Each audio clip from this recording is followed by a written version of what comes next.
Hello. Yes, Doctor. We are Yes. just waiting another minute just to let the other attendees to join us. Okay, fine. Okay.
Doctor, we can start right now.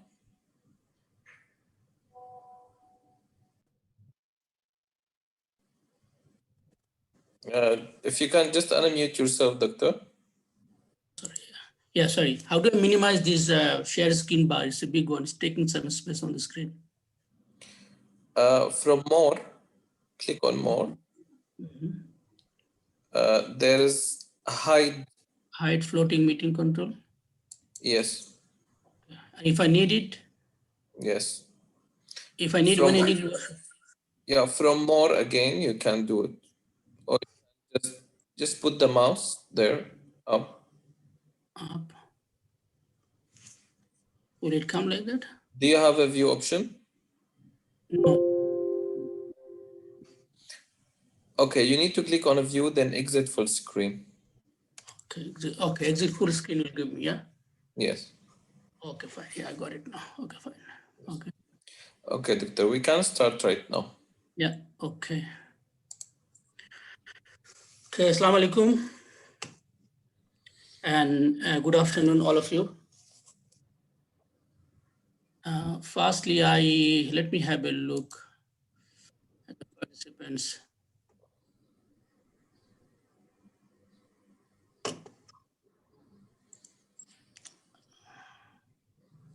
Omar, are you there? Yes, Doctor. How do I see the participants? I'm not used to this one. I'm used to Teams. How do I see the participants, all of them? Yeah, you can click on participants. Got it. Okay, I got it. Let me just have a look, Yeah. Okay, so welcome you all to this session of presentation. My name is Dr. Muhammad Abu Bakr Siddiq, and I teach accounting at ADU. I have been at ADU for last 1.5 years. Before that, I was in UAE University. And prior to that, I was in Australia. I'm originally from Bangladesh, but I moved to 2005 and I did my master's and PhD there, and I taught there. So I mean, of course, I'm not a person who is from climate change background, but I'm an accountant, but my research interest, one of the research interests involved climate change, or you can also call it carbon accounting. I mean, speaking, it's not carbon accounting, it is accounting for climate change. Precisely speaking, I specialize on the disclosure of climate change area, which is a narrow area, but which is an emerging new area of study in accounting and finance.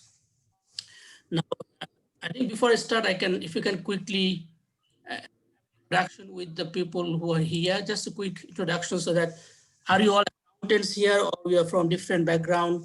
So if I can have some of your background quickly, I think that will help me to relate. I'm going to talk to your need maybe. So is there anybody who wants to just quickly talk about it? Let us know what is your background. What are you are you working, and what is your area? Anybody? Just a feel.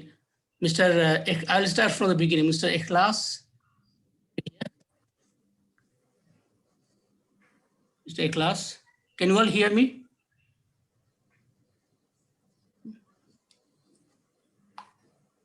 Hello? Can you hear me, guys? Omar, can you hear me? Yes, we can hear you, doctor. So everybody else can hear me? Yes, everyone is replying. Yes, they can hear you. Okay. So, So I'm just asking that if you'd like to share your... Yeah, click on more, doctor. You can find the chat there. Yeah, okay. Chat, the first one. The first one, okay, yeah, okay, yeah. Okay, yes, we can. So I'm an interior designer. Okay, then you have engineers. We have... okay, so I have some idea, okay? So that's fine, that's okay. Now, okay, now, what are you going to discuss today? As you can see, the name of the topic, accounting for climate change, okay? Now, we're talking about accounting for climate change, okay? Now, climate change is a multidisciplinary area, and it's affecting all of us. It's affecting all of us. And in that area, what accountants can do, or what are the things that accountants need to do so that we can have some impact on the life of the future generation, okay? So before I start the actual presentation, let me show you something. Have you seen this picture before, anybody here? Or can you imagine what this picture is from? Can you imagine what this picture is from? Anybody? Yes, Mr. Tanzilur Rahman, Abu Dhabi. Okay. Look, I mean, I know you can chat, but because when I'm talking, I cannot really look at the chat. And if I start looking at the chat, I have to stop talking. So if you can, if you don't mind, just talk. Let's have it in a very interactive way. And I think you might like it. So if you don't mind, please say what you want to say. It's fine, but if possible, please say what you want to say. Okay. So I have Abu Dhabi, I've got Maldives. And you're all muted. Okay, so do I have to allow you to, but can you unmute yourself? Yes, doctor, you need to allow them to talk, then they can unmute. Okay, so... Island? Sorry?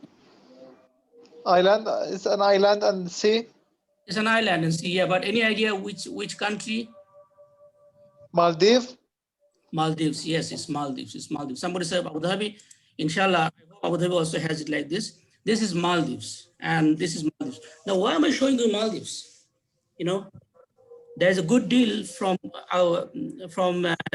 Etihad Airlines to go to Maldives. I've heard that. So that's one reason could be. I'm planning to go there in March. But what could be a better reason? Why am I showing you Maldives? Do you have any idea? Anybody has any idea? Any idea? Nope. Because, yes, because it fights climate change. Yes, multicultural, yes, maybe. Look, this beautiful island will be no more within less than 100 years. The way things are going, let's read this. This is the alarming, this is the alarm bell. I'll read it. According to the World Bank, with quote unquote, future sea levels projected to increase in the range of 10 to 100 centimeters. By the year 2100, the entire country of Maldives could be underwater. This is World Bank. And they're saying if the water rises up to 100 centimeter, this will happen. And the bad news is not unlikely, because since 80 until now, close to 100 centimeters of water rise has happened. It has happened in last 100 years, 120, 140 years. So it can happen again. And this rise that has happened in last 140 years, about 81 centimeter, out of that, most of the rise has happened in the last 2 decades. So like, since mid 80s until now, the water level has risen around 60 centimeters. And the way we are going, the way we are enjoying our life, everything that we want to use, doing no sacrifice to our lifestyle. If you go like this, and if the countries, governments do not take any action, will be underwater. My home country, Bangladesh, most will be underwater, okay? And my adopted country, Australia, this is happening in Australia. I moved to Australia in 2005. Until 2007, I was there. I came here in 2012, I'm sorry. So from 5 to 12, 7 years, I've never seen any, I'm from Sydney, and there's a lot of bushfire around Sydney. Nobody has seen things like that. This time, people like in our house and my friend's house, we were quite inside the city, but we were still worried that the fire can come and catch our suburbs, and it might all be, burned. Okay, so this is one. Another one. This is I don't know why, it's most likely USA. Okay, now this is another one. Look, too much of fire, too dry. What is too dry? This is too much of water. And then, I don't know where it's from, but it could be from any country. Too less of water. Too much of water, too less of water. Dry and too wet. Too dry and too wet.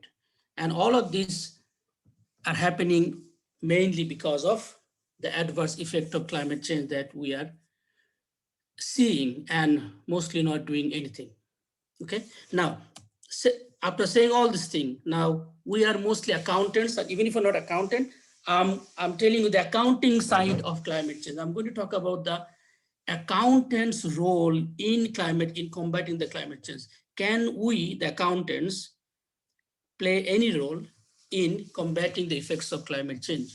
Okay, so does anybody have any answer? I don't know how many of you are accounting, but can accountants have a role in combating the effect of climate change? Can you do something that can help the climate change? Yep, anybody? Guys, I think for you to talk, I don't think I need to allow you. Only for is a hand raise, I have to allow you. Am I right? No, yes, doctor, you need to allow them to, by default, will be disabled. Is it possible to, by default, make it, No, actually not. By default, will be disabled. Whoever want to talk, they have to raise their hand and allow to. Okay, that's not very user friendly. Anyway, so I'll just continue. If you need to ask me anything, just raise your hand. Okay. So I'm saying. So now, how did you talk? The one who just talked me, is that who was talking just now? Hello. Yeah, it's disabled right now. No one's raising their hand right now. So there's no way to, as I said, no way to enable unmute all of them. No, okay. If we need to do that, maybe we will receive a lot of Okay. Anyway. Okay. Yeah. Right now we have Marco. If you click on participants, doctor. Yeah. Marco, you can allow to talk. Marco is. There you go. I got it. Thank you so much, Omar, and thank you for the presentation. Of course, not only the climate scientists have a role in combating climate change, but also accountants, because they can actually estimate the cost, say the carbon emissions, the cost of pollution, and if you charge the individuals who are polluting, I think that would put a cap on the cost of pollution. That way, it can mitigate the impact of pollution. It might be a little bit too late at some points, but I think everyone has a role in combating climate change. Yeah, that's a very good answer. I was asking more about what accountants themselves can do it. Accountants. Accountants, I was referring to, like, in terms of, like, if you can actually price pollution, or put a price rather on carbon emissions. Say, like, if a company or if an industry pollutes or emits CO2 to the atmosphere, then if you can actually put a price on these greenhouse gases like carbon dioxide and methane and nitrous oxide, I think that would help mitigate the climate change eventually. Yeah, good. Yeah, that's a very good answer. Okay, so now there are two things. One is what you are saying, that we try to put some price on the carbon and try to penalize companies who are bigger emitters of carbon dioxide and other greenhouse gas. But accountants, when you talk about the kind of authority or kind of capacity accountants have in an organization, what we are saying is has to be done by the top management, okay? And the accountants will be part of it to do it. Now, so accountants, one thing, okay? So come here. Now, accountants can do two things. One is they can do something. part of the whole system. Yes. As you asked, so I want to just add something, that accountants can also encourage and enable meaningful action on climate change as influential advisors in governments and organizations, by providing relevant insights, analysis. Exactly, that's what we're talking about. The second part, okay? So look, accountants can be responsible for carbon accounting, greenhouse gas accounting, or carbon footprint. So this is one part that accountants can do, carbon accounting, okay? What is carbon accounting? That they will be responsible to calculate, for example, what is the effect of climate change on the business. They can also find out much, depending on the country you are in, for example, in European Union, they have emission trading scheme. And under that scheme, you will be penalized for bad performing, or you will be given, credit, extra credits that will motivate you. Excuse me. You will be given credit by, the emission trading scheme in European Union. This is a scheme that controls carbon emission by companies in the European Union, most of the European Union countries. So emission trading scheme will tell you that if you're doing good or bad compared to what is your target. Now, if you're doing bad compared to how much you're supposed to emit, then you'll be penalized. If you're doing good, then you'll be getting some reward, okay? Now, accountants will be responsible to account those things, to find out the monetary amount that you are saving, or the monetary amount that you are wasting, basically, by not being good company in terms of carbon dioxide emission. And secondly, okay, that is not the most important role for accountants for the moment now, okay?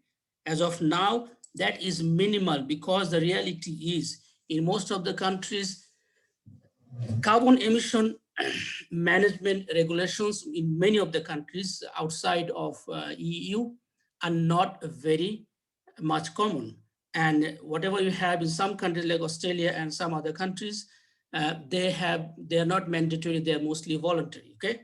Now, one of the most important thing accountants will be responsible or will be doing most of the time is making carbon disclosures, okay? Now, what is carbon disclosure? Look, every year at the end of the year, when you are preparing your financial statement, okay, in the annual report, especially if you are a joint stock company, you have to disclose everything that is happening in the organizations which could be relevant for the users of those financial statements. So for example, the investors, the creditors, other stakeholders, shareholders, the government, okay? They want to know what is happening within the organization, and you as an accountant have to disclose all of those financial and non-financial information in your annual reports that happens at the end of each financial year. Now, so far we had been discussing as an accountant, we have started disclosing only financial disclosure. You think about 30 years back, it was only the financial disclosure. We would disclose in our annual reports how much is a profit, how much is a loss, and we'll disclose, okay, do we have some certain obligation or liabilities which are not shown in the balance sheet, so we have to show it as a separate category as a disclosure? Do we have some other contingent events happening that are not, basically anything that is not shown in your income statement and balance sheet, and any of those things that is relevant for the future investors or other stakeholders must be shown in your annual reports under disclosures. Now, as I was saying, these disclosures were made primarily financial disclosure 30 years back. Now, late 90s or late 80s, people started saying, oh, we are only disclosing about our financial information. What about non-financial information? For example, corporate social responsibility. What are you doing for the citizens of the country? Environmental disclosure. Are you informing our investors that what impact we are having, what impact our business is having on environment? So the environmental disclosure started becoming very fashionable, and companies, and I mean, if you're not an accountant, there are different types of companies, and the company that is that has to disclose most is the joint stock companies who have share in the market, like Etisalat, like Microsoft, like Facebook. They're joint stock companies, okay? They're enlisted in stock exchanges, so they have to disclose a lot of information. So they were doing environmental disclosure, okay? Now, beginning, when the whole world started finding out that there's something called climate change, and in the Kyoto Protocol, they first came up with some kind of target that we need to basically try to minimize the effect of climate change on our environment. And one of the most important thing that has to be done, and climate change happens primarily mostly because of businesses. The factories, the other businesses, the airlines, the bus companies, the taxi, they emit a lot of carbon dioxide, okay? So companies were one of the main targets who are responsible to minimize carbon emission. Now that was the plan, but it was not happening properly because some of the big countries, they did not want to take part in a scheme, and the scheme was saying that we should have a target of reducing the impact of global warming. And for that, every country has to take some target. Most of the countries have to minimize, they have to reduce their carbon footprint. And that means they have to basically do things that they never did. Like you have to make sure that you are not using too much of fossil fuel, okay? You have to use renewable energy, you have to do other measures so that the greenhouse gas emission is minimized. So things did not happen very nicely mostly because of some of the big countries who did not want to come to agreement for this Kyoto Protocol. Now, things started happening good towards the early part of 2000, and then in 2008, there was Copenhagen Summit. It was a continuation of Kyoto Protocol. In Copenhagen Summit, they, for the first time, came up with a very good framework, that the framework would say what every country should do and how the companies within the country should manage themselves, okay? Now, even after that, some countries still were not part of that agreement, and these are big countries, okay? And from 2000, it was just after 2008 when there was a change in government in USA. Then the new government, they participated. The next agreement was Paris Agreement. They participated in the Paris Agreement. And now in the Paris Agreement, all major countries participated, and they now have, everybody has a binding goal to reduce carbon emission. Now around the same time, there is an organization that came up. The organization is called this one, Climate Change Standard Report, CDSB, Climate Disclosure Standard Board, Climate Disclosure Standard Board. This is not a government organization. This is a not-for-profit NGO kind of organization, and they are called Climate Disclosure Standard Board, which is based in London. And if you're an accounting background person, you will know that in accounting, how accountants should prepare the reports or how accountants should report the activities of the business are dependent on, we should follow International Accounting Standard Board. So accountants are required to follow International Accounting Standard Board, and International Accounting Standard Board basically, prescribes the IFRS, International Financial Reporting Standard. So International Accounting Standard Board gives us the guidelines how to report business activities. Now, CDSB, Climate Disclosure or Carbon Disclosure Standard Board, this is a similar organization as IASB, in a sense that their main goal is they want to come up with frameworks, and they have come up with reporting frameworks which companies can follow and then disclose their climate change activities. So companies can follow and disclose their climate change activities, okay? Now, this is around 2008. Now this, since the inception of this board, things have started moving to the right direction for the companies, because companies do have now some frameworks that they can follow, especially those companies that want to really report their climate change initiative. And you understand, if some companies are really doing something regarding climate change, they would like to advertise that to the whole world. They want all the stakeholders of the business to know that they are doing good things. For example, Unilever, okay? Unilever started doing, Unilever is a manufacturing business. They're highly carbon emitter. I used to work in Unilever a long time back. So Unilever Global, they started doing beautiful things about combating climate change. And so companies like that, they used to, they didn't have any framework before. Now they have a framework, and that framework they can use to basically showcase and to show the whole world what they're doing regarding climate change. So primarily today's topic is primarily about, now as I said, accounting for climate change involves the minor part, which is how to calculate how much greenhouse gas we are emitting or how to calculate our carbon footprint.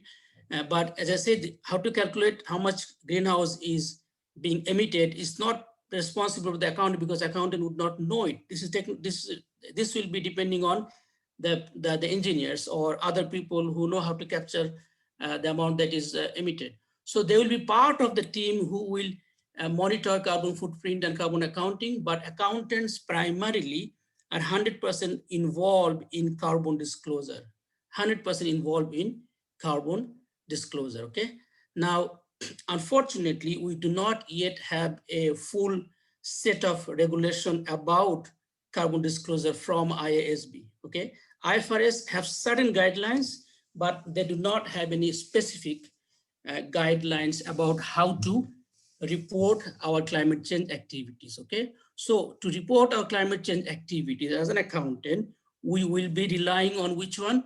We'll be relying on CDSB reporting framework. We'll be primarily relying on CDSB reporting framework. There are some other organizations who also can help us, but it's mostly about CDSB. So today my primary goal in this presentation is to take you through what is carbon disclosure number one, okay? And then how carbon disclosure can be made in our annual reports, how we can, showcase and how we can show our improvement and our activities that we're doing in regards to climate change by following the frameworks of CDSB, Carbon Disclosure Standard Board, okay? Okay, now firstly, what is carbon disclosure? And as I told you, there's something called environmental disclosure. If my business, I'm a mining business, and I start a mining business in Abu Dhabi somewhere. Now, what my business, what my mines, how they're affecting the environment in the close proximity, or in the long run for the whole country, I need to mention that, I need to disclose that in my annual reports. Now, carbon disclosure is a part of, is one kind of environmental disclosure, okay? Carbon disclosure is one kind of, specific kind of environmental disclosure. So let's see what are the things that will be included in carbon disclosure. So what does carbon disclosure mean? What are the things that we disclose under carbon disclosure, okay? So look, carbon disclosure includes disclosures by an organization of information such as greenhouse gas emission intensity and energy use. But so as a business, you can disclose this information, or you should disclose this information in your report, okay, in your report. The report could be a separate report or could be within your annual report under management commentary. So the section where you have management commentary, under that, we can make these disclosures. But nowadays, big companies, they're coming up with a separate report which deals with environmental and climate change, okay? So what are the issues that we can include in our disclosure? Number one, greenhouse gas emission intensity and energy use. Now, firstly, we need to show how much greenhouse gas we have emitted, which is part of carbon accounting that has to be calculated. And then the intensity of that. Now, what is intensity? Look, intensity is compared to your size of the business. For example, you know, I'm talking about Microsoft, and I'm talking about a small company, okay? Intensity is compared to your size, compared to your total sales, how much you are emitting, okay? That's intensity. We include the total amount of emission, but we have to show compared to our size. The size could be measured as total asset or total revenue. So compared to our business size, how much we are emitting, and also how much energy we are using, That's the first thing we need to include under carbon disclosure. Next, are we participating in any emission trading scheme? Are we? If yes, we need to mention. If no, you also need to mention. Now look, this is voluntary. This is not compulsory. All these disclosures we are talking about, all of it today, everything we're talking about is voluntary. As of now, no country has made mandatory to make disclosures. No country has made mandatory to make carbon disclosures. They're close. Some of the countries are very close, like Australia, European Union, but still not mandatory. Third issue that you should include in disclosure is corporate governance and strategy in relation to climate change, okay? Very important. What are you doing as an organization in relation to minimizing the effect of climate change? What are you doing? Are we coming up with new technologies? Are we buying cleaner technologies? Are we motivating our employees to stop wastage? Are we training our people to do things in a more nature-friendly way? Okay, so the corporate governance, what the company is doing as a whole in relation to what are the strategies they are following in relation to climate change. Next one, performance against GHG means greenhouse gas. Okay, now look, greenhouse gas is a mix of gases and other elements. Carbon is one of them, okay? Carbon is one of them, but this greenhouse gas includes some other gases also. So performance against greenhouse gas emission reduction and targets. Now look, last year, for example, we took a target that we want to reduce our greenhouse gas emission by 5%. Now this year, did we achieve it? Yes or no? Now look, although this is voluntary, all these disclosures, but can you think about the benefits that you'll get when think about a prospective investor, somebody who thinks about the environment, okay, environment conscious person. When he goes through your annual reports, he will be highly satisfied. You'll be highly pleased to see that this company is really trying to do something. So many investors will be attracted to your business, will be attracted to invest in your business because they can see that you are really trying to do something about the climate change, okay? So as I said, all the voluntary, but it has a lot of benefits. Risks and opportunities related to impact of climate change. Look, climate change it poses a lot of risk. It can also pose some opportunity. Every risk, every calamity, every bad situation can give you an opportunity, okay? So we need to find out what are the risks that we are exposed to because of climate change, and is there any opportunity that we can capitalize from this crisis, okay? Now, so as I said, these are the main guide. Now, who is telling all these 5 points? Ctsb, Carbon Disclosure Standard Board. They are telling us, look, these are the main issues that you should disclose in your carbon disclosure, okay? Now, I told you already this, the regulatory frameworks are very limited in the whole world. IASB has not yet come up with any proper regulation. They have some guidelines, but not all of them. Okay, I already talked about this. So Ctsb reporting framework, this is the main reporting framework, but also there is a project, there is an organization called Carbon Disclosure Project, CDP, Carbon Disclosure Project. Now what Carbon Disclosure Project does, they are based in UK, Germany and USA, and they're also a non-profit organization. They're related to United Nations. Now CDP or Carbon Disclosure Project, they have very comprehensive large questionnaire. Now they send these questionnaires to about more than 6,000 companies worldwide. This is voluntary again. So CDP, they have a very well-designed, very well-balanced questionnaire, vast things, including the questionnaire. They send these questionnaires to different companies all over the world. A lot of companies, about 6,000 nowadays they cover.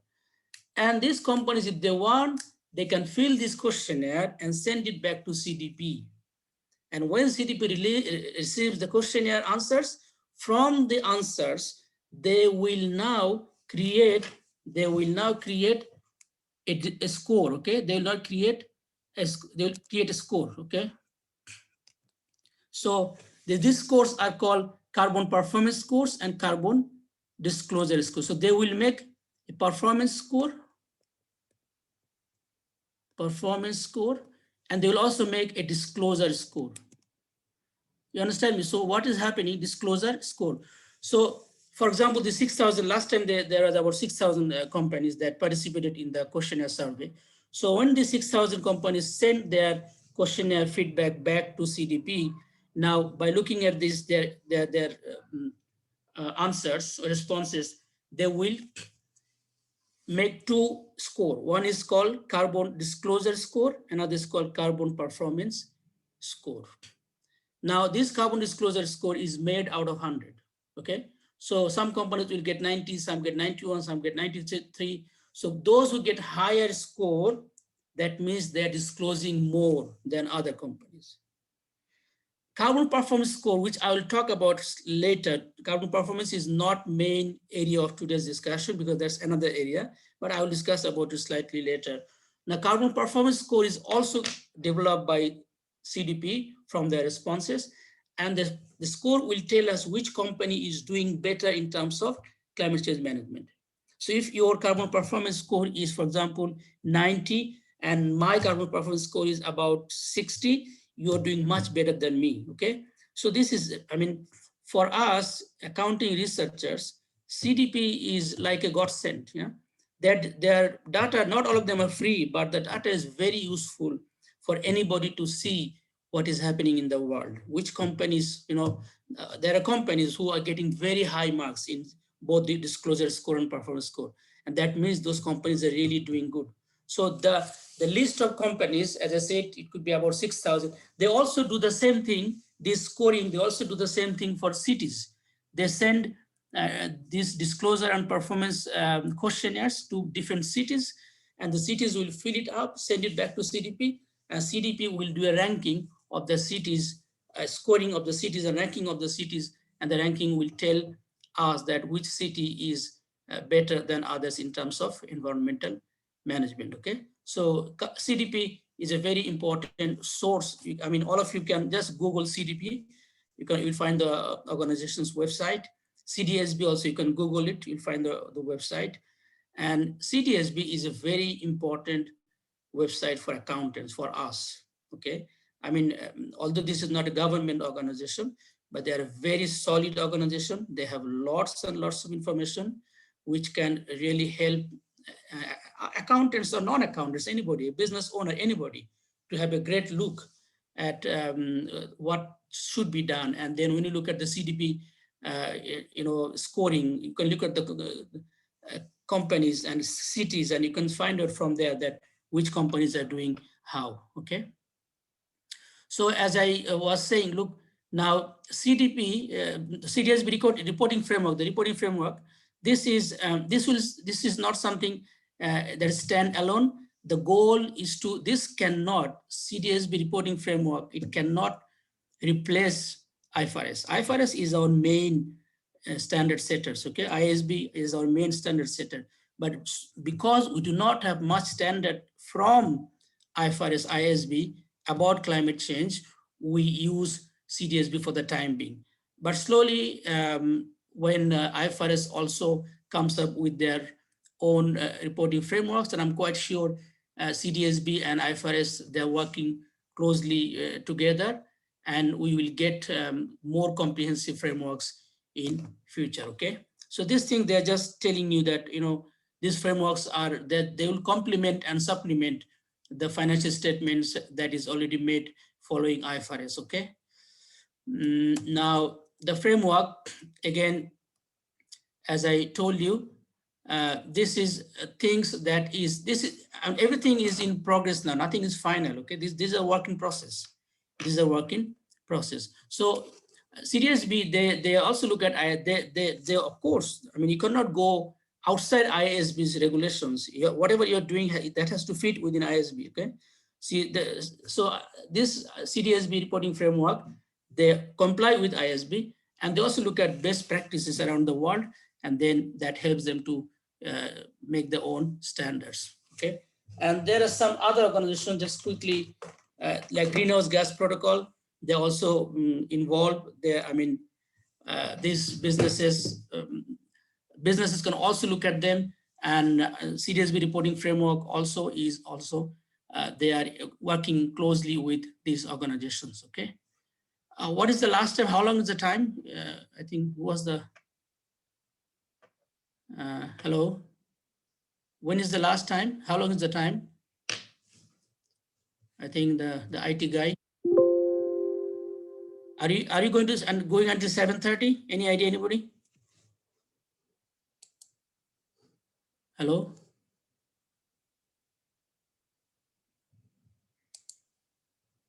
I don't know what to do. Nobody's, what was his name? Mr.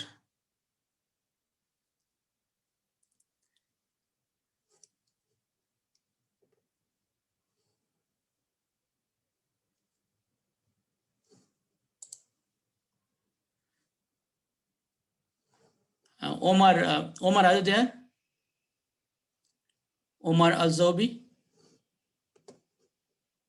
Are you there? Okay, so the participants are here, yeah? Okay.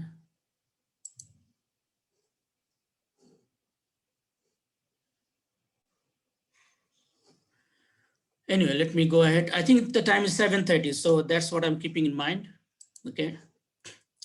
So now,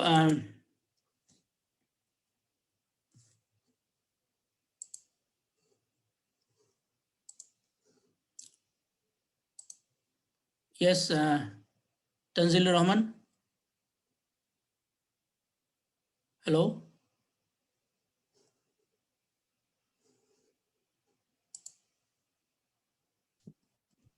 Yeah, can you hear me now? Hello, yeah? Yeah, when your presentation is finished, so you can end the meeting. I think Mr. Umar is not there. right now. Okay, anyway, yeah. Now I'm saying, what is the last time you guys, I think it's 7:30 is the time I know. You guys know the same Yeah, time? yeah, 7:30. yeah, exactly. Yeah, Okay, fine. 7:30. So let's But go ahead. Let's go ahead. Okay. Any question? So for anything, anybody wants to ask anything? Anybody? If you raise your hand, I will know, then you can talk. No? So let's continue. Okay.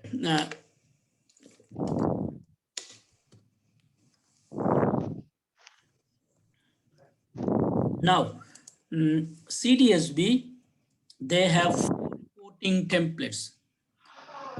Reporting templates, okay? 4 reporting templates.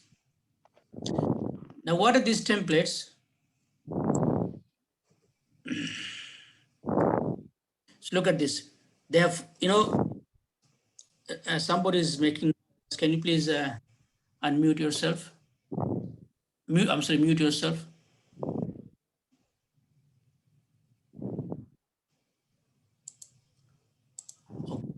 So we have 4 reporting frameworks, 4 templates from CDSB reporting framework, okay?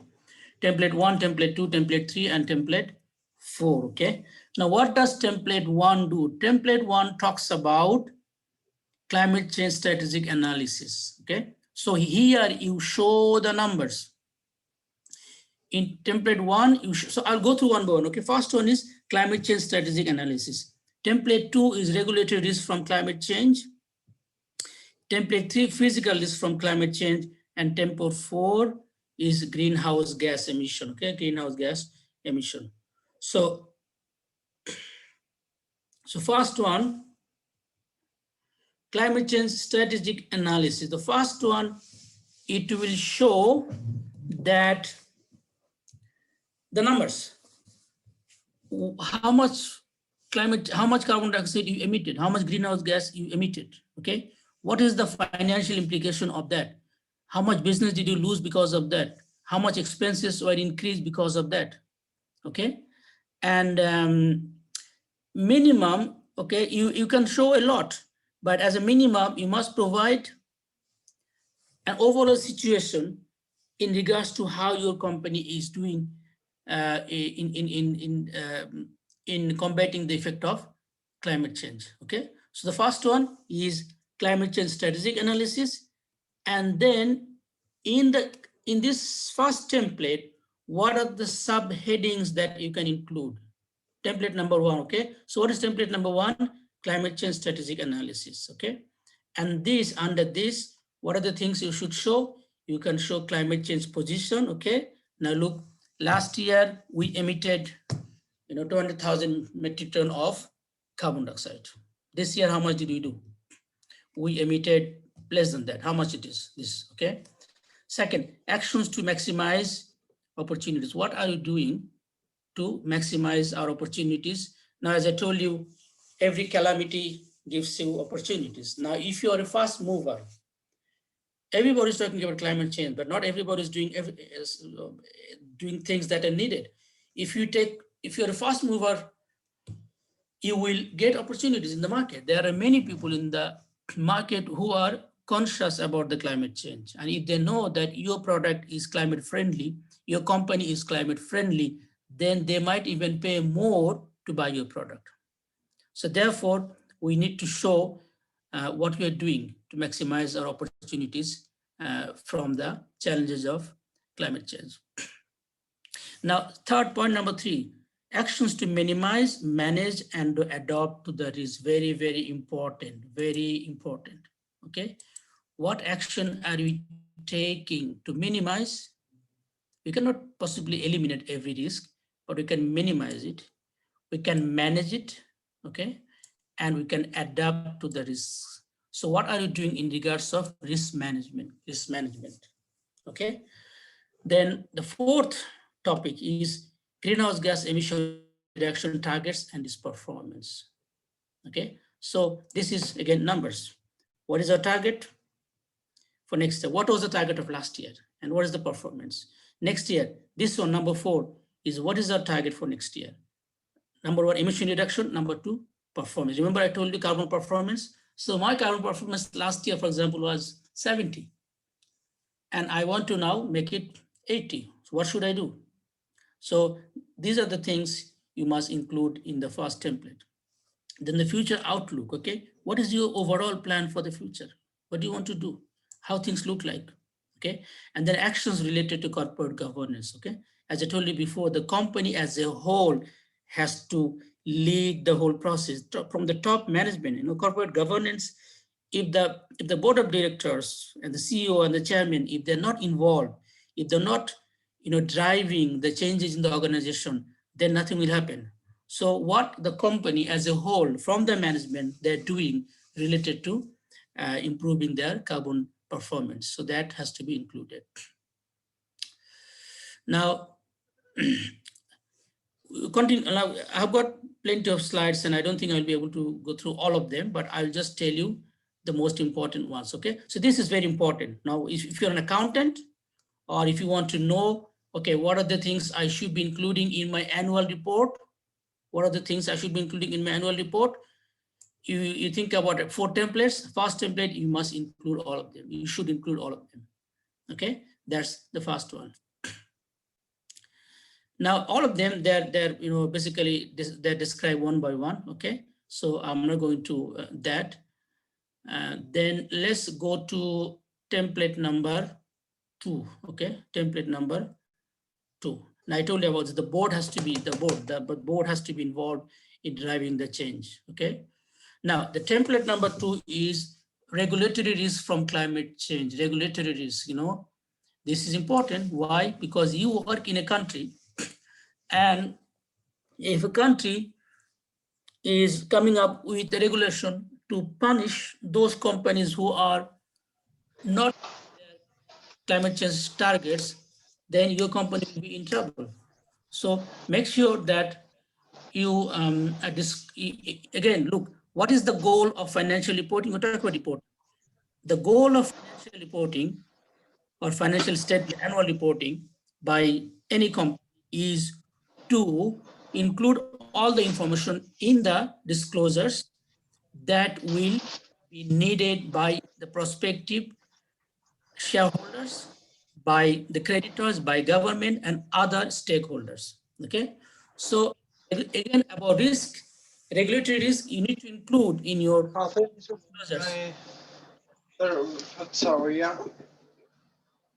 Somebody's, guys, if somebody's noise, there's noise, please, can you please mute yourself? Yeah, just disabled. Okay. So, so regulatory risk, okay, you need to mention that, okay, what are you doing now? And if the country is changing their regulation and something new is coming up, are you ready for that? Are you ready for that? Okay. And think about UAE. I mean, the government of UAE is one of the, they're very proactive, I would say. Okay. And they are definitely, they have been thinking about, and of course they'll not take too long to come up with mandatory regulations related to climate change. And how, as a company, are you ready for that? Or are you going to be ready for that? So you have to be ready for that, for any future regulation that can affect us. Okay, that should be included in second template. Okay, so this is, look at here, the last one. Okay, the analysis of how possible regulations to reduce greenhouse gas emission may affect the cost of carbon and how this could impact our business. This is the summary, basically, remember? So if there is change in regulation, and as you know that at the moment, European Union is the only, not a country, only region where they have emission trading scheme, which is a market-based emission trading scheme. And in that scheme, what happens that it is, if you're given a target, okay, as a country, and the country will divide the targets to companies. And for example, company X has been given a target that, okay, in 1 year you can maximum emit 100,000 metric ton of carbon dioxide. If you emit more than that, you either have to pay for that or you have to buy credit, offset, okay, carbon credit from other organizations who has emitted less than their target, or from organizations like planters or like farmers or like people who have jungles, you can buy carbon offset from them because they are emitting carbon, okay? So as a business, if you are emitting more carbon than your target, basically the government has given you a target, you either have to pay for that to the government or to any other organization that government wants you to, or you have to again pay to buy. For example, you emitted 10,000 metric ton of carbon dioxide more than your limit. So now you have to buy, they call it carbon offset, okay? From, for example, I have planted a lot of trees in my land, and that trees are, I mean, this is a very complicated topic. So those trees will consume carbon dioxide from the atmosphere. So what am I doing? I'm consuming carbon dioxide from the atmosphere.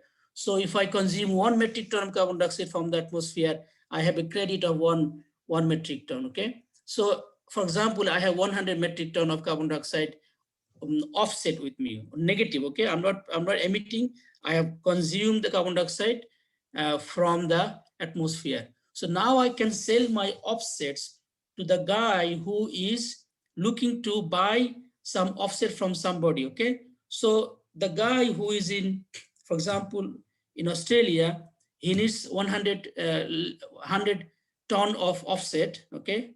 He will contact somebody in for example, in Africa or in South America who has some offset, and then he will pay that guy and buy that offset. Okay, so two ways. One, either you pay a penalty for that, or you buy carbon offset from somebody who has done the opposite, who has not emitted more carbon, who has actually consumed carbon from the atmosphere. Okay, so that's what is the whole point about. Okay, so make sure that you show those things in your disclosures. And then again, you can go, I'm quite sure you'll be able to get this slide. You can go through them, okay? These are the nitty-gritty, you can just read them exactly what are the issues that needs to be included. Now, the next template, okay? Next template is the physical risk from climate change, okay? Now, look at here. This explains whether you have considered the effect of physical risk from climate change on your supply chains, your customer, and the market, okay? Remember, now we will talk about it soon. There are different types of emission, okay? Now, sometimes you're emitting yourself. We have a factory, we're emitting carbon. In the factory, we are burning petrol to run the machine, and we are emitting carbon. And there are other ways, this is direct. There are other ways indirectly, we are also involved in carbon emission. For example, supply chain, okay? I buy some material from a company in somewhere, and when my raw material is supplied to my company, they're either coming by ship or plane or truck or whatever, and they're emitting, those vehicles are emitting carbon, okay? So those are also indirectly related to my business. So you need to mention all those things, okay? And look at this, describe actions or plans your company is taking or may implement to mitigate against or adapt to the physical risk. So find out the risk areas and explain what you are doing, okay? If we summarize things, find out the risks that you are facing and make sure you have a comprehensive understanding about the areas where you're going to face risk and what is your plan to monitor it, to manage it, and to mitigate it, okay? That's basically the third template. Now, as I was saying, that there are 3 different types of GHG emission. Greenhouse gas emission, 3 types. Now, they're basically divided into 2, direct and indirect. So direct emission and indirect emission. Now, the direct emission is within your organization, the emission that you're making. As I told you, I have a factory. In the factory, I'm burning fuel, for example, petrol.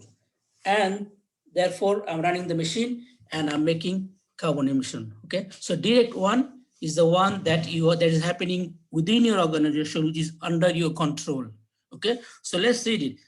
All direct emissions, scope 1, Now, direct and indirect. Direct is scope 1 and indirect, there are two types of indirect emission. One is scope 2, another is scope 3. Scope 1, all direct emissions from the activities of an organizations or under their control, including fuel combustion, on-site, such as gas boilers, fleet vehicles, all these things. Basically, you are whatever emission that you are doing directly within your organization, from your organization, okay? That's direct scope 1, that's direct greenhouse gas emission. Indirect, look, indirect scope 2 is basically, we use electricity, okay? We use electricity. So when I buy electricity from Alliance Distribution Company, now Alliance Distribution Company, when they produce the electricity, they emitted carbon. So this carbon that Alliance Distribution Company emitted in the atmosphere when they're producing the electricity, that emission is indirect scope 2 emission for me. Indirect scope 2 emission for me, okay? I was not involved directly, but the electricity that I'm using, it did not come from God. It came from Alliance Distribution Company. And to make this, to produce the electricity, to generate the electricity, Alliance Distribution Company emitted a lot of carbon in the atmosphere. So that carbon, that greenhouse gas that was emitted is what you call indirect scope 2 emission. These are very popular terms, scope 1, scope 2. Scope 3, all other indirect emission, all other indirect emission. So scope 2 is very limited, okay? Read this, this is very, very important. Indirect emissions from electricity purchase and used by the organizations. Emissions are created during the production of the energy and eventually used by the organization. So scope 2 is very limited. It is primarily the electricity that we use, okay, or maybe the gas that we use, okay. Electricity is a bigger example. The emission that was made by the producer, by the generator of the electricity company, that is our indirect scope 2 emission. All other indirect emission is scope 3. How? For example, my employees are flying by plane. They're going from Dubai to London. Okay, so the plane is emitting. Okay, so the waste, for example, any other thing. Okay, anything except these two categories will fall under scope 3 indirect emission. Anything. Okay, all other areas. Okay, now the number 4. Okay. The number 4 is about greenhouse gas emission. How to disclose greenhouse gas emission numbers. Okay, so this one I have to read through, is very, very important. Look, so number 1, companies should disclose the following at a minimum. Remember, look at this, minimum. You can show more, minimum. Now remember one thing, some organization, they call two types of emission, scope 1 and scope 2. Scope 1 is direct, scope 2 is indirect. So in that case, there is no scope 3. Scope 3 and 2 is combined into scope 2. Okay, some organization, they like Ctsb, they consider scope 2 and 3 one. They're both, so basically scope 1 is direct and scope 2 is both indirect, will come under scope 2. Okay, so now here what you see is basically scope 1 and scope 2. So scope 2 is direct, scope 1 is indirect, and scope 2 is indirect. So what we have to disclose, number 1, total gas direct, scope 1, emission in carbon dioxide equivalent metric tons. So how much greenhouse gas we emitted in carbon dioxide equivalent metric tons last year, how much, okay? Then total indirect GHG emissions. So first, we have to show the total direct greenhouse gas emission in terms of carbon dioxide equivalent metric tons, and then you have to show the indirect emissions, okay? Indirect emission, all indirect emissions. So both direct and indirect, how much you emitted, we have to show. Now, next, a measure of direct intensity. Now, we are showing how much in total. Here we are showing how much and here we have to show what is the intensity. Here you have to show what is the intensity. Intensity means easy way, the best easy definition is how much you emitted divided by how much is your cells. So this is intensity, means you are showing, okay, compared to the size of the business, how much you emitted. So as I told you, this is, I have the formula somewhere. Yeah, this one here. Intensity, look at here. The carbon uses to a business calculated as the firm's carbon uses for the year divided by sales. So carbon intensity is calculated by what? How much you emitted divided by either your sales or your total asset, one of them, okay? So the total emission divided by total revenue for the year, for example. That is what you call intensity. So you show scope 1 intensity. Similarly, you show scope 2 intensity. You take the total emission divided by the total revenue for both scope 1 and for scope 2. So that is what you call carbon intensity. So you show the absolute carbon emission, both scope 1 and scope 2. You show the numbers, the total carbon emission in scope 1 and scope 2 separately, and then you show the carbon intensity of scope 1 and scope 2 also in the disclosure. Okay. Now, what are you doing? Okay, look at here. In addition, the following information should be considered for disclosure. A description of activities during the reporting period that have reduced or compensated for scope 1 and scope 2 emission.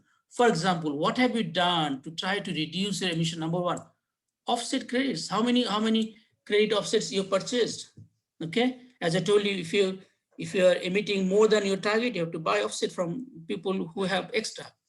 Okay, acquisition of renewable energy certificates. So have you bought some energy certificate? Okay, now basically, what are you doing to improve your carbon performance? It means, are you investing in cleaner technologies? Are you using, modern technologies? Are you coming up with new methods of doing things? Are you buying more environment-friendly equipments and things that can help you to improve your carbon performance? Okay.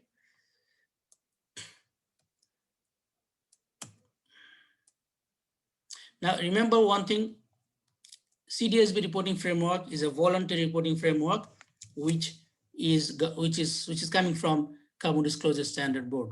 But this is not a binding framework, and this cannot supersede the national frameworks.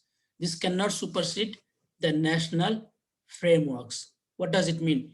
If your country's government say you have to disclose this, but Ctsb says, no, we should do like this, you should have to follow the national one. So if there is a regulation and if there's a conflict between the regulation from the country or the regulation from IFRS, so the national regulation and IFRS should take precedence than Ctsb reporting framework. Do you understand me? So Ctsb reporting framework is very good, but when it comes to implementing, we have to first look at what the government is saying, and then after government, what IASB is saying, okay? And then we can look at Ctsb.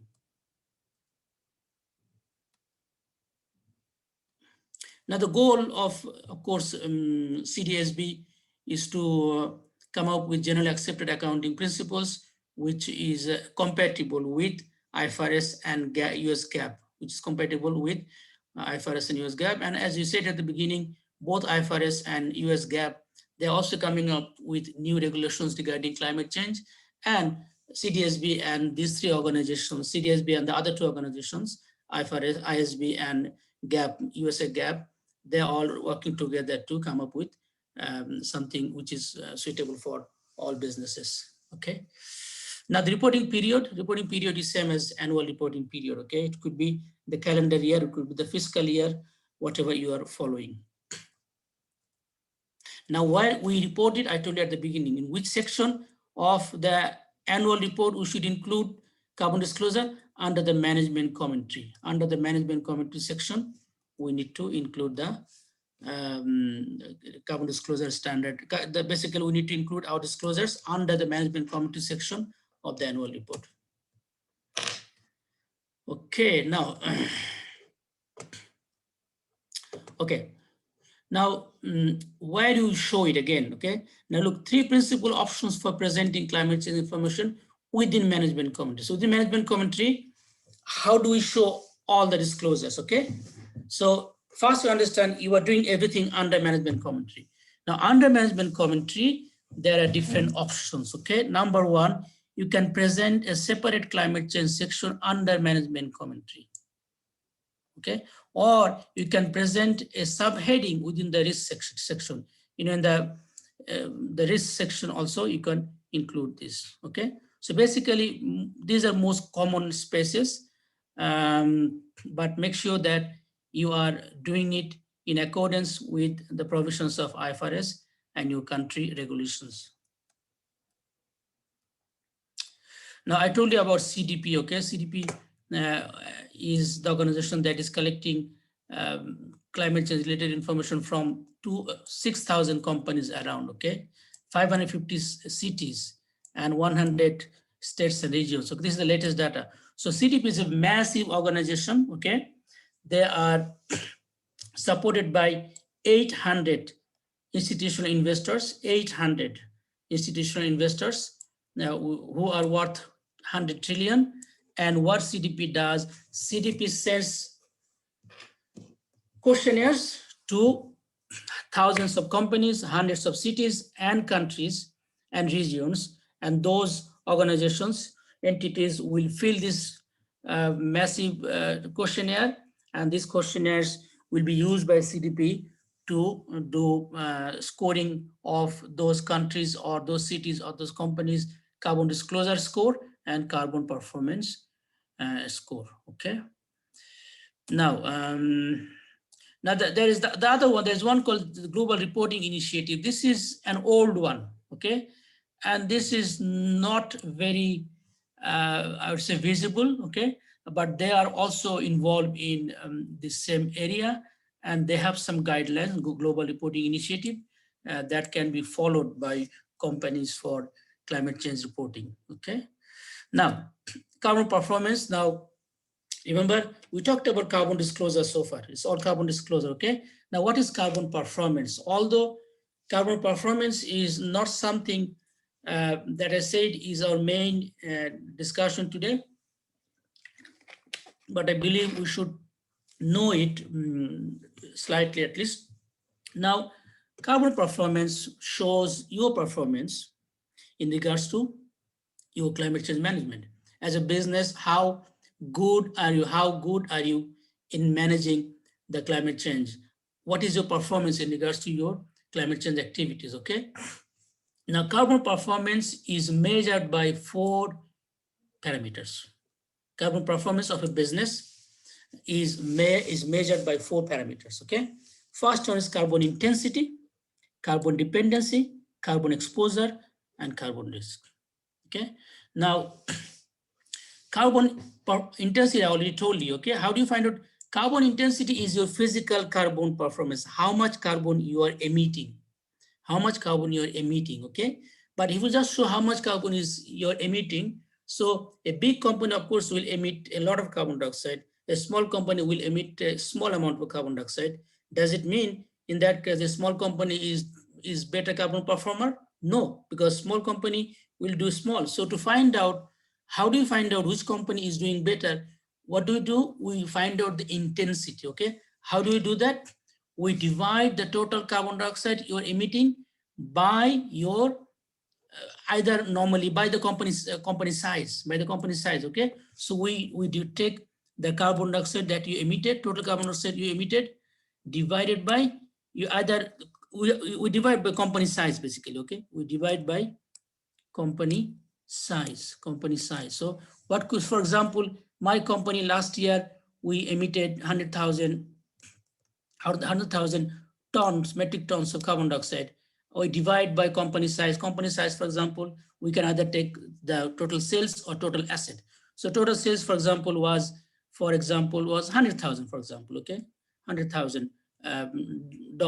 So in that case, this is 1. So basically, carbon intensity shows your intensity of carbon uses, which is found out by dividing the total carbon uses by company size, which is normally total revenue or total asset of the business.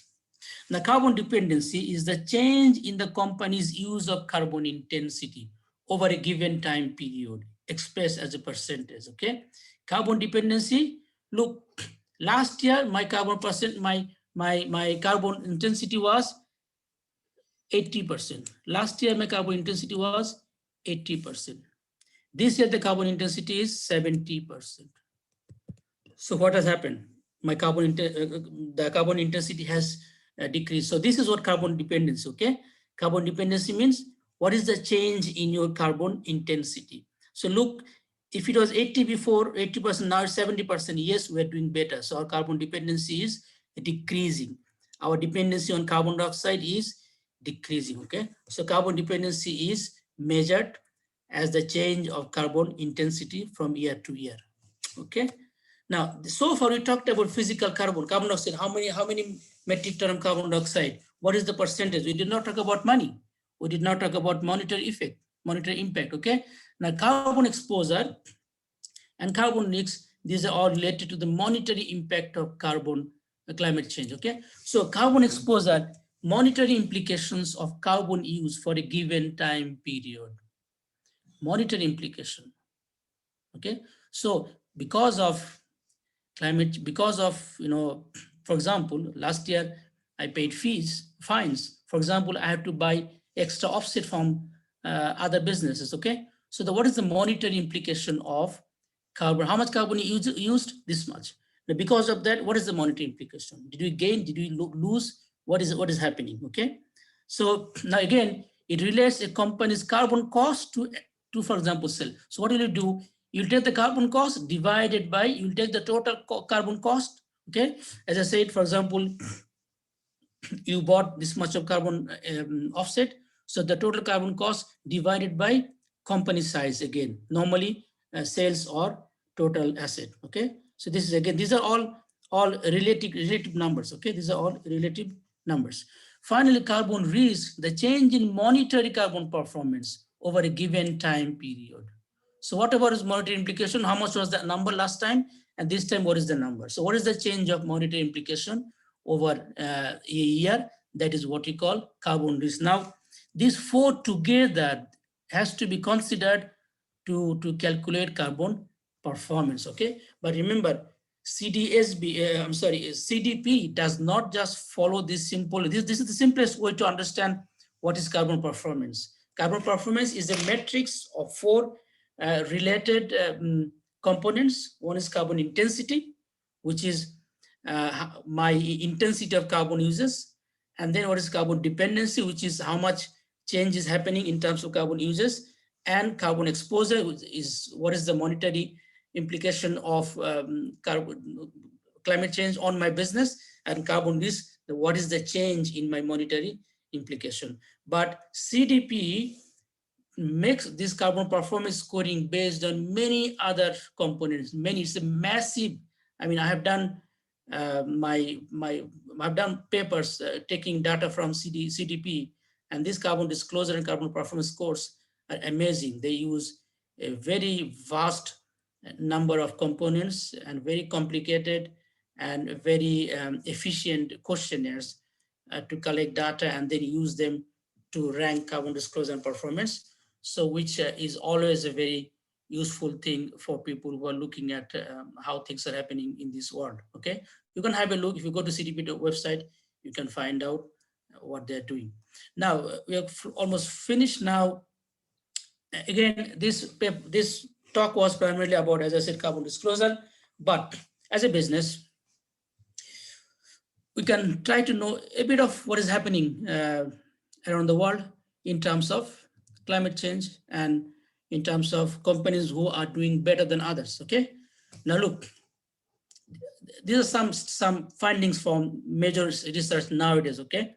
Number one, look at carbon performance. Studies sometimes can give conflicting results, but most of the studies are saying carbon performance negatively affects financial performance in short term. As a business, if you're trying to improve your carbon performance in short term, your financial performance will be negatively affected. You understand me? So when you try to improve your carbon performance, short term, your financial performance will be negatively affected. Why? It's a simple reason. Improving carbon performance is very expensive. You have to buy, clean technologies. You have to buy new machineries. You have to spend a lot of money to improve your performance. So to improve carbon performance, initially you have to spend a lot of money. And because of that, in short term, your financial performance, because those amount that you are using, they will be either your operating expenses or they'll be going through as a depreciation. So if you are trying to improve carbon performance, your financial performance in the short term will be negative. That's the reality. But in long term, they will be positive. In long term, if you improve your carbon performance, in long term, your financial performance will improve. That is the good news. And that is the finding of most of the studies, if not all. Okay. And what is good about it? Look, as a business, we have to either voluntarily or by force improve our carbon performance. If you want to stay in business, either we have to do it voluntarily or the government will let us do that. Now, the sooner we do it, the better it is, because as I told you, in short term, there'll be a problem. You're spending a lot of money, but later on, your financial performance will improve. How? It's very simple.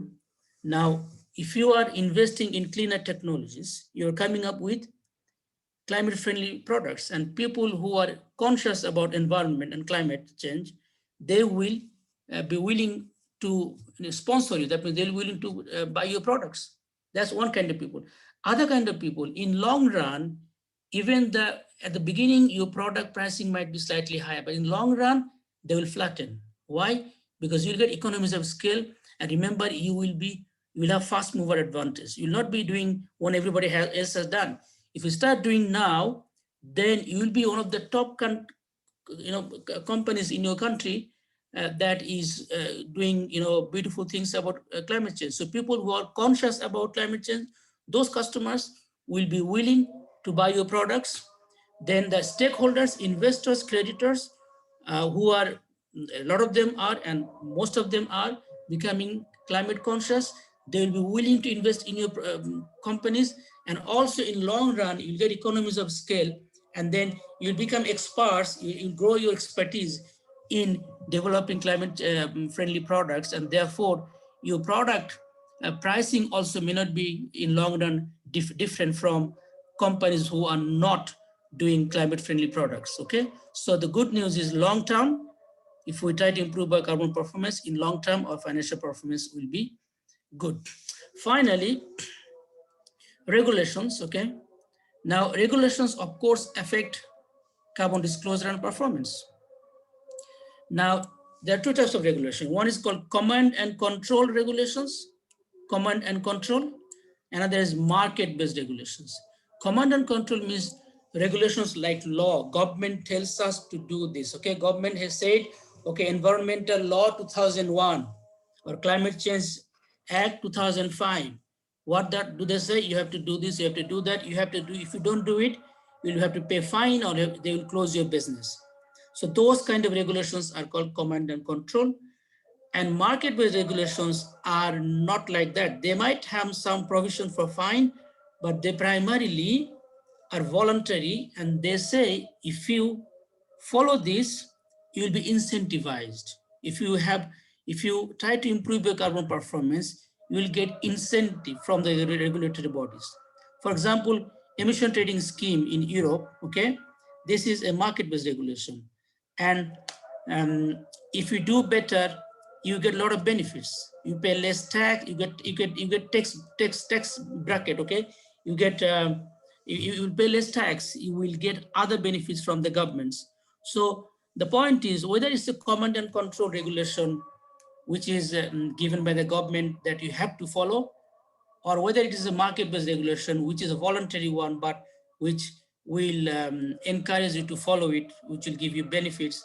For both these kind of regulations, the studies, recent studies, including my own study, has shown that they will positively affect carbon disclosure and carbon performance. Okay, so government provided regulations, strict one that you have to follow.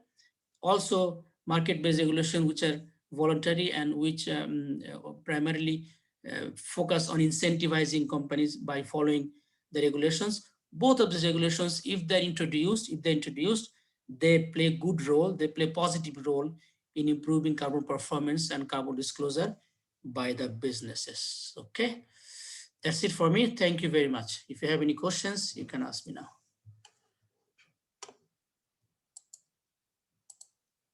Anybody has any? Okay, this is asked to unmute. Ahmed.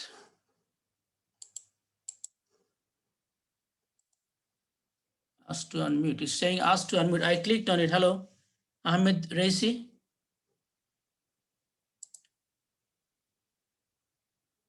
What is it? Look, I'm not very familiar with this. I use Teams. Yeah, but Ahmed, he can just unmute himself and talk. Yeah. So please unmute yourself. Anybody who wants to talk, please unmute yourself.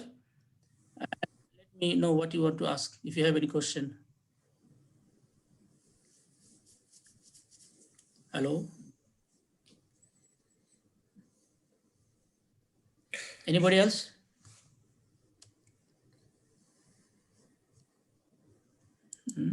So nobody has no question, is that? That's very good. I can be lazy then.